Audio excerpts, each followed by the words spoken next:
dragão é derrotado juntamente com seus exércitos. Ele é expulso do céu. Veja como ele é descrito aqui no verso 8. Ele é o grande dragão, isso indica sua ferocidade, seu poder e sua ira. Ele é a antiga serpente, dizendo que ele estava lá no jardim e que foi a serpente que enganou Eva e os nossos primeiros pais. Ele é chamado de diabo, que significa acusador em grego. Ele é chamado de Satanás, que em hebraico quer dizer adversário.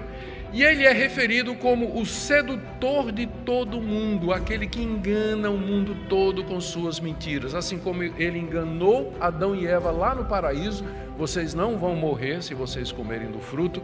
Ele engana toda a humanidade dizendo, nenhum mal vai acontecer com vocês, podem continuar no caminho ruim, de desobediência, de fazer o que vocês desejam, não existe um Deus, não há céu, não há inferno, não há castigo, não há nada nesse mundo a não ser aquilo que você vê, sente, cheira, toca e experimenta. Esse é o sedutor de todo mundo. Mas apesar dele ser tudo isso, nada adiantou. Ele foi atirado na terra juntamente com os seus anjos. Ele perdeu a sua posição de autoridade no céu. O que é que isso significa? O que significa essa visão do apóstolo João quanto ao resultado da batalha? Significa o seguinte: com o nascimento, morte, ressurreição, ascensão e glorificação de Cristo, lembra?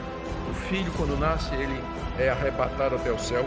Com isso, Satanás perde o poder de seduzir e enganar todo mundo. Deus até então havia permitido que ele enganasse todo mundo, mas agora não mais.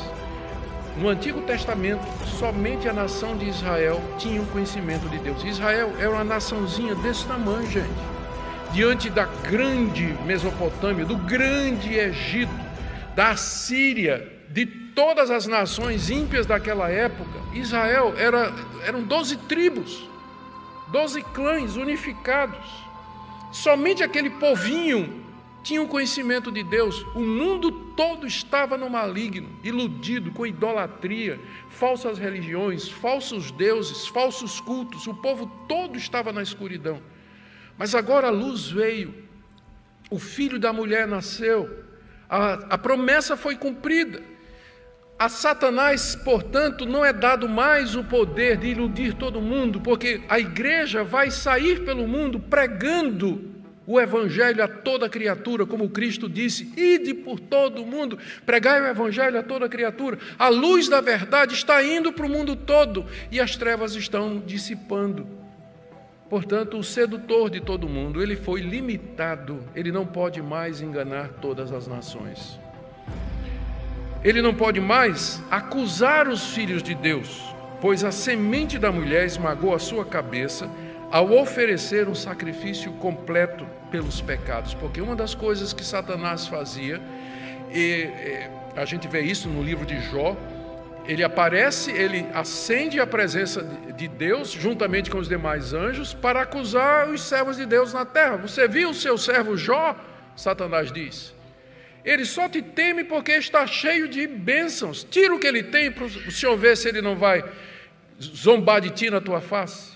O acusador dos irmãos, ele foi lançado do céu à terra. Ele não tem mais autoridade de acusar. Por quê?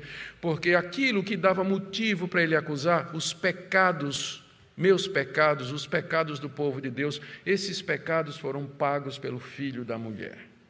Ele morreu na cruz por eles, derramou seu sangue, de maneira que agora não tem mais base de acusação. Se o diabo chegar diante de Deus e dizer assim, o senhor tem que destruir Augustus, porque ele é um pecador.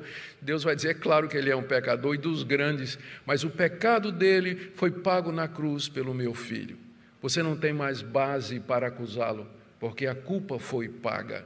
É isso que significa que Satanás, o grande dragão, ele foi expulso do céu e foi lançado sobre a terra. Ele perdeu o seu poder de iludir todo mundo e ele agora não pode mais acusar os filhos de Deus, não pode mais acusar os filhos de Deus. Ele foi humilhado e foi derrotado. Isso aqui é dito em outras partes do Novo Testamento, usando outra linguagem. Por exemplo, que ele está amarrado. Jesus usou essa figura do homem forte, que primeiro tinha que ser amarrado para depois despojado. O apóstolo Paulo falou que quando Cristo morreu e subiu aos céus, ele despojou os principados e potestades. Despojar significa desarmar. Era isso que o soldado vitorioso fazia com o vencido. Tirava a armadura, tirava o escudo, tirava a espada.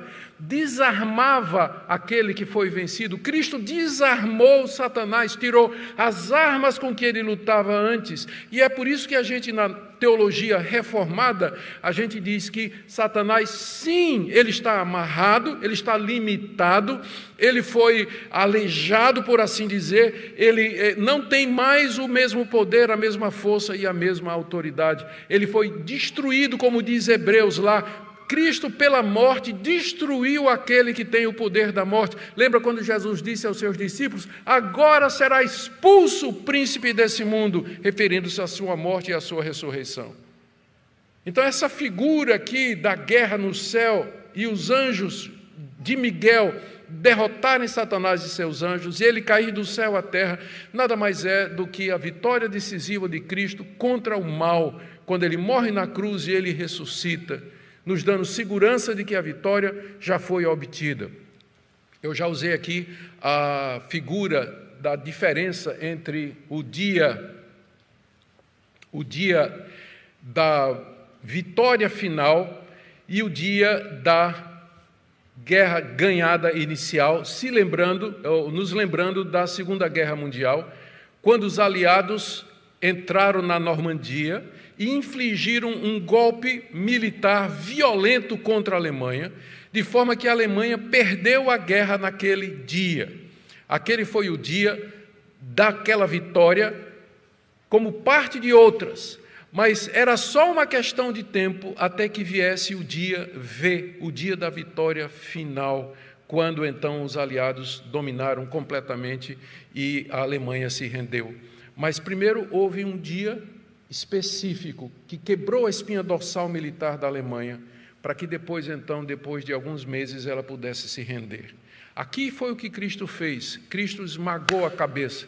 Quem mora no interior, quem morou no interior, como eu morei, e matou muita cobra com pau e pedra, a gente mata batendo na cabeça, e a bicha ainda fica se torcendo um tempo, né? A gente diz, é o veneno que ainda tem nela, né? Ela está morta, mas ela está com os estertores, né? Quem já matou cobra sabe como é. Ela fica se mexendo ainda durante um tempo, mas ela já morreu. É exatamente o que aconteceu com o dragão. A cabeça dele foi esmagada, mas os seus estertores estão aqui. Ele ainda se move. A vitória já foi obtida, mas ainda falta a vitória final e completa.